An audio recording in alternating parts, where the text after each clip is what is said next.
Hi flipplers, welcome back to my channel hate to love के next part को start करते हैं। Last part में हमने देखा था कि विंग के पेरेंट्स ने विंग के सामने कंडीशन रख दी थी कि अगर वो प्रॉपर्टी चाहता है तो उसे लेन वांग से शादी करनी होगी। लेकिन इस बात को डिसएग्री करते हुए वो घर से बाहर निकल चुका था। घर से बाहर तो वो आ चुका था, लेकिन उसकी मदर ने ऑलरेडी उसकी कार ले ली थी। फादर ने कब के ही उसके कार्ड्स जब्त करके लैनवांग जी के हवाले कर दिए थे और अभी उसके पॉकेट में उसका वॉलेट तो था, बट उसमें भी कुछ ज़्यादा पैसे नहीं थे। उसमें बस इतने ही पैसे थे कि वो किसी कैब को बुक कर सके और किसी के घर जा सके। लेकिन किसके घर? क्या अपने फ्रेंड्स के घर, अपने गर्लफ्रेंड के घर, या फिर उस इंसान के घर जिस इंसान ने इतना बड़ा बखेड़ा उसकी लाइफ में खड़ा कर दिया। विंग ने अपने वॉलेट में देखा तो थोड़ा बहुत पैसे थे, बट इतने भी नहीं थे कि वो किसी होटल में जाके ठहर सके। बस वो कैब का इस वक्त किराया दे सकता था, उसे बुक भी नहीं कर सकता था।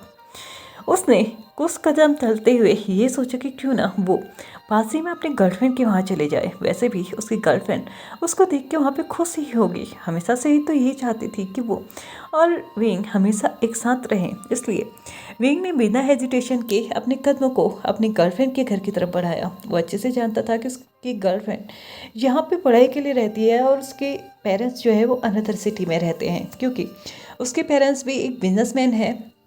तो यहाँ पे आना जाना उनका लगा रहता है, लेकिन यहाँ पे वो अकेली ही रहती है, इसलिए ज़्यादा कोई प्रॉब्लम भी नहीं होगी। इसलिए उसने अपने कदमों को अपनी गर्लफ्रेंड की तरफ बढ़ाया, गर्लफ्रेंड के घर की तरफ बढ़ाया, यानी कि वांग लिंगजाओ की तरफ। लगभग आधा घंटा पैदल चलने के बाद फाइनली वो वांग लिंगजाओ के घर पहुँच चुका था और वहाँ पे नीज डाउन होते हुए अपनी नीज पे हाथ रखते हुए भापते हुए बोलता है, मुझे नहीं पता था पैदल चलने में इतनी दिक्कत होती है।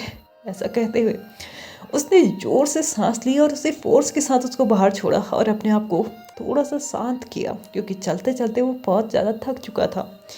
इसके बाद उसने डोरबेल बजाई। अंदर से वांग लिंगजाओ बाहर निकलती है, लेकिन विंग ने जब ये घर देखा ना, उसको बहुत अजीब सा फील हुआ। वांग लिंगजाओ जो उससे हमेशा कहती थी कि वो एक रिच फैमिली से बिलोंग करती है, तो इतने छोटे से घर में कैसे रह सकती है। उसके एटीट्यूड को देखते हुए तो नहीं लगता कि वो इतने छोटे घर में रहती होगी। खैर, विंग को क्या लेना है, विंग को तो बस यहाँ पे स्टे करना है। इसलिए उसने वांग लिंगजाओ ने जैसे ही दरवाज़ा खोला तो उसने वांग लिंगजाओ को हाय किया। वांग लिंगजाओ ने भी उसको हाय किया और वांग लिंगजाओ बहुत ज़्यादा सरप्राइज्ड थी ये देखते हुए कि आखिरकार विंग यहाँ पे क्यों कर रहा है, क्या कर रहा है, या फिर शॉक्ड थी कि इस टाइम पे विंग उसके घर पे क्या कर रहा है, क्योंकि ऑलमोस्ट नाइट होने वाली थी और विंग इस वक्त या फिर अब किसी क्लब में होता है, या फिर किसी पार्टी में होता है, या फिर अपने घर पे होता है। फ्रेंड्स के घर में अभी तक विंग कभी नहीं ठहरा था, इसलिए ये उसका फर्स्ट टाइम था। उसने वांग लिंगजाओ को हाय करते हुए बोला कि क्या मैं अंदर आ सकता हूँ। तो वांग लिंगजाओ उसको रोकते हुए बोलती है, एक मिनट, तुम यहाँ क्या कर रहे हो। तो वांग लिंगजाओ को आंसर करते हुए विंग बोलता है, मैं तुम्हें बताऊँगा, लेकिन मुझे अंदर तो आने दो। यहाँ पे वांग लिंगजाओ अपने घर की तरफ देखती है।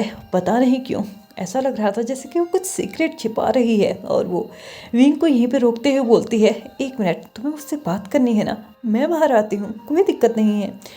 तुम अंदर नहीं आ सकते। लेकिन यहाँ पे विंग उसको बोलता है, क्या बकवास है, मैं अंदर क्यों नहीं आ सकता। तो वांग लिंगजाओ उसको बोलती है, एक्चुअल में पूरा घर गंदा पड़ा हुआ है, मैंने उसको क्लीन नहीं किया है। तो विंग उसको आंसर करते हुए बोलता है, तुम मेरी गर्लफ्रेंड हो तो तुम्हें भी साफ़ सुथरा रहने का तो बिल्कुल भी शौक नहीं होगा, मैं अच्छे से जानता हूँ। इसलिए मेरे लिए ये कुछ न्यू नहीं होगा कि मैं गंदगी में रहूँ। ऐसा कहते हुए वो आगे बढ़ने की कोशिश करता है। तो वांग लिंगजाओ उसको रोकते हुए बोलती है, एक मिनट, तुम सच में अंदर नहीं आ सकते, क्योंकि तुम अंदर नहीं आ सकते क्योंकि अंदर रेनोवेशन का काम चल रहा है, पेंट का काम चल रहा है। तो वहाँ पे पेंट की स्मेल की वजह से ना तुम नहीं रह पाओगे। ऐसा कहते हुए वो विंग को कन्विंस करने की कोशिश कर रही थी, लेकिन विंग उसको आंसर करते हुए बोलता है, तुम तो रह रही हो ना, तुम कैसे रह रही हो, और जहाँ तक मुझे याद है तुम्हें तो पेंट की स्मेल से एलर्जी है ना, तुम्हें पसंद नहीं है, तुम्हें सेफोकेटेड फील होता है। तो वांग लिंगजाओ विंग से बोलते हैं, एग्जैक्टली यही तो मुझे सेफोकेशन फील होता है, इसलिए मैं अभी थोड़ी देर में बाहर ही जाने वाली थी, कहीं और रहने वाली थी, बट तुम यहाँ पे आ गए हो, लेकिन मैं बाहर ही जा रही हूँ। अगर तुम चाहो तो हम कहीं और जाके रह सकते हैं। तो विंग अपने वॉलेट को दिखाते हुए बोलता है, सॉरी बट मैं कहीं और नहीं रह सकता क्योंकि मेरे पास इतने पैसे नहीं हैं। कोई बात नहीं, तुम्हारे पास तो होंगे ना, हम तुम्हारे पैसों से रहेंगे। ऐसा कहते हुए वो वांग जिंगजाओ से बोलता है कि जाओ जल्दी से अपना पर्स ले आओ। लेकिन वांग जिंगजाओ एक शॉक्ड एक्शंस के साथ विंग को देखते हुए बोलती है, क्या कहा तुमने? तुम्हारे पास पैसे नहीं हैं? तुम्हारे पैसे कहाँ गए? तो विंग एक बहुत भारी सी सांस लेते हुए वांग जिंगजाओ को बता ही देता है कि आखिरकार आज उसके साथ क्या हुआ है। हाँ, बस वो ये नहीं बताया था कि वो लड़का जिससे उसे शादी करनी है वो कोई और नहीं, लैन वांगजी है। विंग ने बस यहाँ पे थोड़ा सा हेर फेर कर दिया था। उसने बोला था कि उसकी कोई उसके पेरेंट्स की कोई बिजनेस पार्टनर की बेटी है जिसके नाम पे उन्होंने उसकी पूरी प्रॉपर्टी कर दी और वो चाहते हैं कि वो उससे शादी कर ले, वरना वो प्रॉपर्टी में हिस्सा नहीं देंगे। तो वहाँ पे वांग जिंगजाओ शॉक्ड होते हुए बोलती है, क्या तुम्हारी प्रॉपर्टी? तुम्हारे पेरेंट्स ऐसे किसी के नाम पे कैसे कर सकते हैं? तो यहाँ पे विंग अपने सर को पकड़ते हुए बोलता है, ये मुझे भी नहीं पता कैसे कर सकते हैं, लेकिन इस वक्त हमें रहने के लिए कोई जगह तो चाहिए। तुम्हारे घर के अंदर रेनोवेशन चल रहा है तो अब कौन सी बात है, हमें कहीं और चलना होगा। चलो अपने पर्स को ले आओ। तो यहाँ पे वांग जिंगजाओ उसको एक्सक्यूज़ देते हुए बोलती है, आई एम सॉरी बट तुम्हें नहीं लगता कि हम एक साथ ऐसे नहीं रह सकते? विंग उसको सरप्राइजिंगली देखते हुए बोलता है, क्या कहा तुमने? तुम नहीं चाहती कि हम दोनों साथ में रहें, जबकि तुम हमेशा एक्साइटेड होती हो मेरे साथ रहने के लिए। तो यहाँ पे वांग जिंगजाओ स्माइल करते हुए बोलते, एक नर्वस स्माइल के साथ बोलती है, हाँ बट वो एक अलग चीज़ होती है विंग, ये एक अलग चीज़ है, हमें एक दूसरे के साथ नाइट स्टे करना होगा। तो विंग उसको आंसर करते हुए बोलता है, एक मिनट, मैंने कब कहा कि हमें एक साथ रहना है? तुम 2 कमरे भी तो ले सकती हो, हम पास ही के होटल पे जाके रहेंगे। इस बात पे वांग जिंगजाओ और भी ज़्यादा शॉक्ड होते हुए विंग से बोलती है, होटल में तुम और मैं 2 कमरे? और वो अपने मन में ही सोचती है, मैं वहाँ का आधा कमरा अफोर्ड नहीं कर सकती और ये बोल रहा है कि मैं 2 कमरे ले लूँ। वांग जिंगजाओ अपने दिमाग में ही सोचने लगते हैं कि अब उसे क्या करना चाहिए। तो यहाँ पे वो उसको एक्सक्यूज़ देते हुए बोलती है, एक मिनट, तुम्हें नहीं लगता कि इस वक्त तुम्हें एक्चुअल में जहाँ पे होना चाहिए वो जगह यहाँ पे नहीं है? मेरी मानो तो तुम्हें वहाँ पे होना चाहिए जहाँ पे इस वक्त तुम्हारी पूरी प्रॉपर्टी है, उस लड़की के घर में। देखो विंग, मैं ये नहीं कह रही हूँ कि तुम मेरे साथ नहीं रह सकते, ऑफ कोर्स तुम रह सकते हो, बट अगर तुमने देर की ना, वो लड़की सच में तुम्हारी प्रॉपर्टी को अपना बना लेगी। मुझे लगता है तुम्हें जल्दी से जल्दी उससे बात करनी चाहिए और अपनी प्रॉपर्टी को अपने नाम दोबारा से करना चाहिए, वरना वो सच में तुम्हारी प्रॉपर्टी पे अपना दावा ठोक देगी और तुम्हें कुछ भी नहीं मिलेगा, तुम बस देखते रह जाओगे। वांग जिंगजाओ ने इतनी सफाई से ये बात बोली थी ना विंग के सामने कि विंग को समझ में आ चुका था कि एक्चुअल में वांग जिंगजाओ जो बोल रही है वो सही तो बोल रही है। अगर इमीडिएटली उसने कोई एक्शन नहीं लिया तो मतलब है कि वो अपनी प्रॉपर्टी से हाथ धो बैठेगा। भले ही इस वक्त वो ईगो में आके अपने घर को छोड़ गया, बट लाइफ टाइम वो इस चीज़ को नहीं छोड़ सकता। इसलिए उसने वांग जिंगजाओ से बोला, एक्चुअली यू आर राइट, मुझे उससे बात करनी चाहिए और अपनी प्रॉपर्टी जल्दी से जल्दी वापस लेनी चाहिए। यहाँ पे वांग जिंगजाओ उसको बोलती है, एग्जैक्टली तुम्हें इस वक्त उसके घर पे होना चाहिए। यहाँ पे वांग जिंगजाओ अपने सर से बाला डालते हुए उसको बोलती है, ठीक है अब तुम जल्दी से जाओ। वो अपने दरवाजे को बंद करने ही वाली थी कि तभी विंग उसको रोकते हुए बोलते, एक मिनट, कम से कम मुझे कुछ पैसे तो दे दो, मेरे पास इतने पैसे भी नहीं है कि मैं कैब बुक कर सकूँ। वांग जिंगजाओ उसको देखते हुए बोलती है, ये इंसान कल तक मैं इसके टुकड़ों पे पलती थी और आज ये मुझसे पैसे मांग रहा है। ये सब कुछ वांग जिंगजाओ ने अपने मन में बोली थी, लेकिन वो थोड़ी देर के बाद कुछ पैसे लेके विंग को दे देती है। लेकिन हाँ, वो कम पैसे नहीं देती है क्योंकि इस वक्त उसकी खुद की रेपुटेशन की यहाँ पे बात थी। विंग ने उसको थैंक यू बोलते हुए यहाँ से अपने कदमों को एग्जैक्टली वहाँ की तरफ बढ़ाया जहाँ पे इस वक्त उसको होना चाहिए था, मतलब लैन वांगजी की घर की तरफ। विंग ने एक कैब बुक की और वो डायरेक्टली लैन वांगजी के घर की तरफ निकल पड़ा और यहाँ पे जब तक वो उसके घर पहुँचता है, हम थोड़ा सा वांग निंजाओ के बारे में जान लेते हैं। वांग निंजाओ एक ऐसी फैमिली से आती है जो कि मिडिल क्लास फैमिली है। मिडिल क्लास भी हम उसको नहीं बोल सकते, क्योंकि वांग निंजाओ के पेरेंट्स इतने कैपेबल भी नहीं हैं कि वो वांग निंजाओ को एक अच्छी ज़िंदगी दे सकें। वांग निंजाओ जब तक उनके साथ थी तब तक वो एक नॉर्मल लाइफ भी दूर है, वो मतलब एक ऐसी लाइफ जीती थी जहाँ पे उससे एक कपड़े को कम से कम 2-3 महीने चलाना पड़ता था। खाने के लिए भी वो एक्सपेंसिव खाना अफोर्ड नहीं कर सकती थी, नॉर्मल खाना ही वो खाते थे, मतलब एकदम गरीब फैमिली से। लेकिन यहाँ पे वांग निंजाओ के जो पेरेंट्स थे ना, वो जिस घर में नौकरी करते थे उनके जो मालिक थे ना, वो काफ़ी अच्छे थे। और वांग निंजाओ को देख के उन्हें लगा था कि शायद इस बच्ची को एक अच्छी ज़िंदगी मिलनी चाहिए, इसलिए उन्होंने अपने सोर्स का इस्तेमाल करते हुए इस कॉलेज में उसको एडमिशन दिया और साथ ही साथ यहाँ पे एक छोटा सा घर भी दिया रहने के लिए। लेकिन यहाँ पे बाकी की जो उसके खर्चे थे ना, वो उससे खुद से ही उठाने के लिए बोल दिया गया था, क्योंकि इतनी तो बड़ी हो ही चुकी थी कि अब वो पार्ट टाइम जॉब करे और अपने लिए कुछ अरेंज कर ले। लेकिन वांग निंजाओ जब कॉलेज में आती है तो यहाँ पे देखती है कि लोग कैसे कैसे मतलब बन के आते हैं, कैसे वो ठाट बाट में रहते हैं। और ये देखते हुए कहीं ना कहीं वांग निंजाओ के मन में ना ये सारी चीज़ें आ चुकी थी कि इनके सामने गरीब दिखना मतलब अपनी इंसल्ट करना। इसलिए जो पैसे उसके पेरेंट्स ने उसे दिए थे कि वो अपना खर्चा चलाए, वो पैसे उसने अपने ऊपर ऐसे खर्च किए, अपने कपड़ों के ऊपर, अपने शूज़, अपने मेकअप वगैरह, अपने ड्रेसअप, अपने मतलब इन सारी चीज़ों में। और उसे ज़्यादा टाइम नहीं लगा था यहाँ पे आके कुछ लोगों को अपना बॉयफ्रेंड बनाने में और उनसे पैसे लेने में। लेकिन कुछ टाइम के बाद ही वो विंग से मिली, जो कि इस कॉलेज का सबसे हैंडसम, सबसे बिगड़ा हुआ और साथ ही साथ सबसे अमीर इंसान भी था। और विंग को बेवकूफ़ बनाना भी बहुत आसान था, जिसके लिए उसने फ़िलहाल के लिए तो विंग को अपना बना के रखा था। लेकिन इसके अलावा भी क्या उसका कोई और पास्ट है, क्या और भी उसके कुछ सीक्रेट्स हैं, ये तो हम देखेंगे आगे, क्योंकि अभी विंग लैन वांग जी के घर में पहुंच चुका है। कैब से उतरते ही वो लैन वांग जी के डोर बेल पे बेल प्रेस करता है और कुछ ही देर के बाद लैन वांग जी डोर ओपन करता है। डोर वो जैसे ही ओपन करता है तो सामने विंग को देख के थोड़ा शॉक्ड था, आखिरकार इस टाइम पे विंग उसके घर पे क्या कर रहा है। लेकिन शायद कहीं ना कहीं वो सिचुएशन समझ चुका था। लगभग आधा घंटा निकल चुका था, विंग वांग जी दोनों ही लैन वांग जी के लिविंग एरिया में बैठे हुए थे और विंग उसके पूरे घर को ऑब्जर्व कर रहा था। इस आधे घंटे में लैन वांग जी ने विंग को कॉफ़ी बना के दी थी, कुछ स्नैक्स दिए थे और थोड़ी बहुत उसकी खातिरदारी की थी, क्योंकि कहीं ना कहीं वो समझ चुका था कि जब से विंग को ये पता चला है कि उसकी प्रॉपर्टी उसके नाम हो चुकी है, तो तब से ना ही उसने कुछ खाया होगा ना पिया होगा और बेसुध बस घूम ही रहा होगा। और ऑफ कोर्स सी बात है, ये झटका उसके लिए कोई कम नहीं है कि उसकी करोड़ों की संपत्ति कोई और आके इस तरीके से छीन के लेके जाए, और वो भी वो इंसान जिससे करेंटली वो इतना नफरत करता है।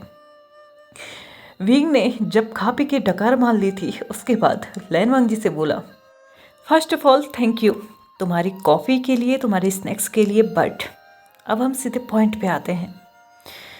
तो मुझे बताओ, आखिरकार तुमने ऐसा क्या किया है कि मेरे पेरेंट्स ने मेरी प्रॉपर्टी तुम्हारे नाम पे कर दी। तो यहाँ पे लैन वांग जी आंसर करते हुए बोलता है, अगर तुम सच ही जानना चाहते हो तो सच सुनो, मुझे नहीं पता कि मैंने ऐसा क्या किया कि तुम्हारे पेरेंट्स ने तुम्हारी प्रॉपर्टी मेरे नाम कर दी। यहाँ पे विंग अननॉय होते हुए अपने आइज़ को रोल करते हुए बोलता है, ओह स्टॉप इट प्लीज़, मैं अच्छे से जानता हूँ तुम्हें तो खुशी हो रही होगी ना, इतनी बड़ी प्रॉपर्टी, इतनी बड़ी कंपनी तुम्हारे नाम पे हो गई और उसका एक्चुअल जो मालिक है वो दूध में से मक्खी की तरह बाहर फेंक दिया है तुमने बिना किसी एफर्ट्स के। तो यहाँ पे लैन वांग जी आंसर करते हुए बोलता है, तुम्हें कैसे पता कि मैंने एफर्ट्स नहीं डाले, क्या पता मैंने एफर्ट्स डाले हो। तो यहाँ पे लैन वांग जी को आंसर करते हुए बोलता है विंग, हाँ इस बात पे कोई शक भी नहीं है, वरना मेरे पेरेंट्स तुम्हें अचानक अपनी पूरी प्रॉपर्टी कैसे दे देते। तो यहाँ पे विंग को लैन वांग जी आंसर करते हुए बोलता है, ये तो मुझे भी नहीं पता, लेकिन हाँ मैं ये ज़रूर जानता हूँ कि आज मुझे वो खुशी ज़रूर महसूस हो रही है जो आज तक तुम्हें महसूस होती थी। आज मैं अच्छे से समझ पा रहा हूँ कि आखिरकार तुम्हें किस चीज़ का घमंड होता है। सच में, जिसके पास इतना पैसा हो उसे तो घमंड आना नॉर्मल सी ही बात है ना। उसका दूसरों को अपनी ज्योति पे रखना नॉर्मल सी बात है। दूसरों को परेशान करना ये तो कोई बात ही नहीं है। सच कहा ना मैंने। तो यहाँ पे विंग लेनवांग जी को आंसर करते हुए बोलता है, प्लीज़ स्टॉप इट, मैंने जो पूछा है उसका आंसर दो। तो यहाँ पे लेनवांग जी भी थोड़ा सा वॉइस ऊंची करते हुए बोलता है, और मुझे नहीं पता तुम्हारे क्वेश्चन का आंसर। अगर तुम्हें क्वेश्चन का आंसर जानना है तो अपने पेरेंट्स से जाके पूछो ना। तो विंग थोड़ा सा लो वॉइस में बोलता है, मैंने घर छोड़ दिया। लेनवांग जी आंसर करते हुए बोलता है, तो मैं क्या करूं? तो यहाँ पे विंग लेनवांग जी से बोलता है, मुझे कुछ नहीं पता कि तुम क्या करोगे क्या नहीं करोगे, बस मुझे मेरी प्रॉपर्टी वापस चाहिए। तो यहाँ पे लेनवांग जी आंसर करते हुए बोलता है, तुम्हारे पास एक रास्ता है और वो रास्ता तुम्हारे पेरेंट्स ने तुम्हें बता दिया है, मुझसे शादी। तो यहाँ पे लेनवांग जी को बहुत शॉक्ड एक्शंस के साथ देखते हुए बोलता है, क्या कहा तुमने? तुमसे शादी? एक मिनट, कहीं तुम्हारा यही तो प्लान नहीं था ना? लेनवांग जी जब विंग के एक्शंस को देखता है तो वो एक शॉक्ड एक्शंस थे, यानी कि विंग इस वक्त जो बोल रहा था ना उस पर कहीं ना कहीं शायद विश्वास भी कर रहा था, और इस विश्वास की वजह से ही वो शॉक्ड भी था। लेनवांग जी ने विंग की तरफ देखते हुए उसको बोला, तुमसे शादी? मेरा दिमाग खराब है? तुमसे शादी करने से अच्छा है मैं ज़िंदगी भर कुंवारा रहूं। ऐसा कहते हुए उसने दूसरी तरफ मुंह मोड़ लिया, लेकिन हाँ उसने आगे कंटिन्यू करते हुए बोला, लेकिन हाँ अगर तुम चाहते हो कि तुम्हें कोई सॉल्यूशन मिले तो तुम मुझसे शादी ही करोगे, क्योंकि इसके अलावा तुम्हारे पास और कोई चॉइस नहीं है। विंग यहाँ पे लेनवांग जी के सामने बहुत गुस्से से बोलता है, ये क्या बकवास है, मुझे मेरी प्रॉपर्टी के लिए ही तुमसे शादी क्यों करनी पड़ेगी? तो यहाँ पे लेनवांग जी जल्दी से अपने रूम में जाता है। 5 मिनट के अंदर ही वो वापस आ चुका था। वापस आने के पास उसके हाथ में 2 फाइल्स थी। पहले में उसने विंग को देते हुए बोला, तुम्हारे पास ये कारण है मुझसे शादी करने का। यहाँ पे फिर से विंग उन पेपर्स को देखता है और बहुत ज़्यादा गुस्सा हो जाता है, क्योंकि वो उन पेपर्स को अपने घर से पढ़ के आया था। ऑफ कोर्स सी बात है, इसी की वजह से तो उसका गुस्सा 7वें आसमान पे था। और फिर से उस फाइल को टेबल में पटकते हुए बोलता है, स्टॉप इट, और मुझे चुपचाप बताओ कि तुम मेरी प्रॉपर्टी को मुझे कब वापस करोगे। यहाँ पे विंग अब स्ट्रेट फॉरवर्डली लेनवांग जी से बात करने लगा था, और लेनवांग जी ने भी उसी एटीट्यूड के साथ विंग से अब बात करते हुए बोला, एक मिनट, तुम्हें ये क्यों लगता है कि मैं तुम्हें ये प्रॉपर्टी वापस करूँगा? यहाँ पे विंग उसको कट ऑफ करते हुए बोलता है, क्या मतलब है तुम्हारा? ओह, तो तुम सच में इस प्रॉपर्टी को हड़पना चाहते हो? तो यहाँ पे लेनवांग जी थोड़ा सा स्माइल करते हुए बोलता है, आखिरकार इतनी सारी प्रॉपर्टी, इतनी बड़ी जायदाद, इतना ज़्यादा अमाउंट में पैसा तुम्हारे पास खुद चल के आया है। मैंने किसी को नहीं बोला था कि मेरे नाम पे सब कुछ ट्रांसफ़र करे। बिना किसी मेहनत के, बिना किसी कारण के, बिना कुछ भी नहीं किया मैंने, लेकिन फिर भी मुझे ये सब कुछ मिल चुका है। तो वो कोई बेवकूफ़ इंसान ही होगा जो इस सबको छोड़ना चाहेगा, और वो बेवकूफ़ इंसान मैं तो नहीं हूँ।